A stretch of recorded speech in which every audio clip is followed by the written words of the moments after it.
Hello everyone, আসসালামু আলাইকুম। তো আশা করছি আপনারা সবাই অনেক ভালো আছেন। তো বন্ধুরা, দেখতে পাচ্ছেন বাংলাদেশ ব্যাংকের অধীনে দুইটি ব্যাংকে কিন্তু একটি নিয়োগ বিজ্ঞপ্তি প্রকাশিত হয়েছে। তো এখানে কিন্তু সারা বাংলাদেশ থেকে নারী এবং পুরুষ মিলে 233 জন নিবে। তো যে দুইটি ব্যাংক সেটি হলো আমাদের জনতা ব্যাংক পিএলসিতে কিন্তু 100 জন নিবে এবং অগ্রণী ব্যাংকে কিন্তু 133 জন নিবে। তো ফোরটা হচ্ছে আমাদের অফিসার রুরাল ক্রেডিট ওআরসি। তো এখানে কিন্তু বেতন দেওয়া হবে 10ম গ্রেড অনুযায়ী।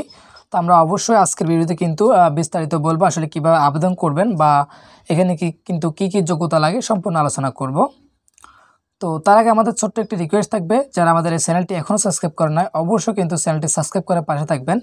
এখানে কিন্তু সরকারি এবং বেসরকারি সকল চাকরি ভিডিও কিন্তু পাবলিশ করে থাকি আমরা। তো অবশ্যই সরকারি বেসরকারি সকল চাকরির খবর পেতে কিন্তু চ্যানেলটি সাবস্ক্রাইব করে পাশে থাকবেন। তো এখানে দেখতে পাচ্ছেন অসংখ্য সার্কুলার প্রকাশিত আছে। তো আপনারা কিন্তু সম্পূর্ণ ভিডিওগুলো দেখবেন, আসলে আপনার শিক্ষাগত যোগ্যতা অনুযায়ী আপনি কোনটি পদে আবেদনটি করতে পারেন। সম্পূর্ণ ভিডিওগুলো কিন্তু আপনারা দেখবেন, যে আপনার যেটা পছন্দ হয় সেটাতে কিন্তু আবেদনটি করতে পারবেন। তো অবশ্যই আপনারা যে কোনো চাকরি আবেদন করার জন্য আমাদের স্ক্রিনে থাকা হোয়াটসঅ্যাপ নাম্বারে আমাদের সাথে যোগাযোগ করবেন, অথবা আমাদের প্রথম কমেন্টে কিন্তু হোয়াটসঅ্যাপ গ্রুপ লিঙ্ক দেওয়া থাকবে, আপনারা সেখান থেকে জয়েন হয়ে কিন্তু আমাদের সাথে যোগাযোগ করতে পারবেন। আমরা কিন্তু সকল চাকরির আবেদন করে থাকি এবং সকল চাকরির আমরা অনলাইনে পেমেন্ট করে থাকি। তো দেখতে পাচ্ছেন প্রথমত হচ্ছে আমাদের জব আইডি, এটি কিন্তু আমাদের পেমেন্ট করার ক্ষেত্রে কিন্তু লাগবে।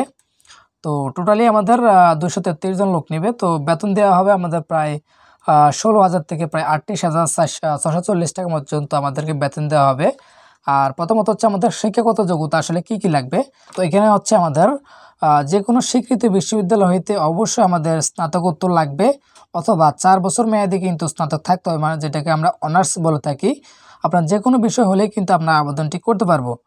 তো এখানে হচ্ছে আমাদের মাধ্যমিক স্কুল সার্টিফিকেট অথবা সমমান এবং তরুদ্ধ পর্যায়ের পরীক্ষার সময় ন্যূনতম একটিতে প্রথম বিভাগ থাকতে হবে, এবং যে কোনো গ্রেডিং পদ্ধতির ফলাফল ক্ষেত্রে সরকারি নীতিমালা অবশ্যই প্রযোজ্য হবে। তো আমরা একটু দেখিয়ে দিচ্ছি আসলে প্রথম বিভাগ কত। তারপর হচ্ছে সেম পর্যায়ে আমাদের যে কোনো তৃতীয় পর্যায়ে কিন্তু গ্রহণযোগ্য হবে না। তারপর হচ্ছে দেখতে পাচ্ছেন এসএসসি বা সমান বা এসএসসির সমান পরীক্ষার ফলাফল ক্ষেত্রে 3 পয়েন্ট বা তার উপরে গেলে কিন্তু আমাদের প্রথম বিভাগ ধরে। তারপর হচ্ছে 2 পয়েন্ট অথবা 3 পয়েন্টের কম, মানে হচ্ছে 2 পয়েন্টের উপরে 3 পয়েন্টের কম গেলে কিন্তু আমাদের দ্বিতীয় বিভাগ ধরে। তো এর ভিতরে যারা আছেন তারাই কিন্তু অ্যাপ্লাই করতে পারবেন। তো তারপর হচ্ছে আমাদের কিছু শর্ত দেখি। অবশ্যই কিন্তু আমাদের বয়স 18/11/2024 তারিখে সর্বনিম্ন কিন্তু আমাদের 21 বছর হতে হবে এবং সর্বোচ্চ কিন্তু 32 বছর। তো যাদের সর্বনিম্ন 21 বছর, মানে হচ্ছে 21 বছরের উপরে গেছেন, তারা কিন্তু এখানে আবেদনটি করতে পারেন। তো আবেদনের শেষ তারিখ হচ্ছে আমাদের 23শে মার্চ রাত 11:59 কিন্তু আবেদনটি শেষ। তো আবেদন ফির শেষ তারিখ হচ্ছে আমাদের 25শে মার্চ।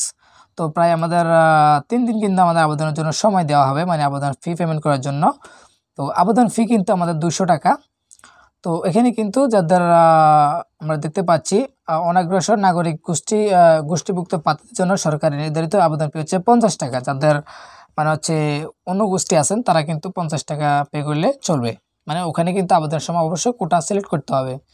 তো তারপর দেখতে পাচ্ছেন আবেদনটি কিভাবে করবেন। এখানে কিন্তু আমাদের এই ওয়েবসাইট থেকে কিন্তু আপনাকে প্রথমে একটি সিভি তৈরি করতে হবে, তারপর সেই সিভি অনুযায়ী কিন্তু আপনার আবেদনটি করতে হবে। তো যারা কিন্তু আবেদন করতে পারেন না অবশ্যই কিন্তু আমাদের স্ক্রিনে থাকা হোয়াটসঅ্যাপ নাম্বারে আমাদের সাথে যোগাযোগ করবেন।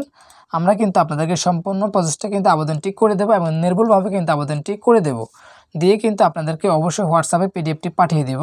তো এখানে দেখতে পাচ্ছেন আরও কিন্তু এখানে অসংখ্য শর্ত আছে। দেখতে পাচ্ছেন আমাদের একটি সাক্ষ্য তৈরি করতে হবে, একটি ছবি তৈরি করতে হবে, এখানে বিভিন্ন আরও অনেক শর্ত আছে। তো অবশ্যই কিন্তু আপনারা সম্পূর্ণ বিজ্ঞপ্তিটি কিন্তু ভালোভাবে আগে পড়বেন, তারপরে কিন্তু আপনি আবেদনটি করতে যাবেন। তো আমরা কিন্তু আজকের ভিডিওটি এখানে শেষ করছি। অবশ্যই যে কোনো প্রয়োজনে কিন্তু আমাদের সাথে যোগাযোগ করতে পারবেন স্ক্রিনে থাকা হোয়াটসঅ্যাপ নাম্বারে। ধন্যবাদ।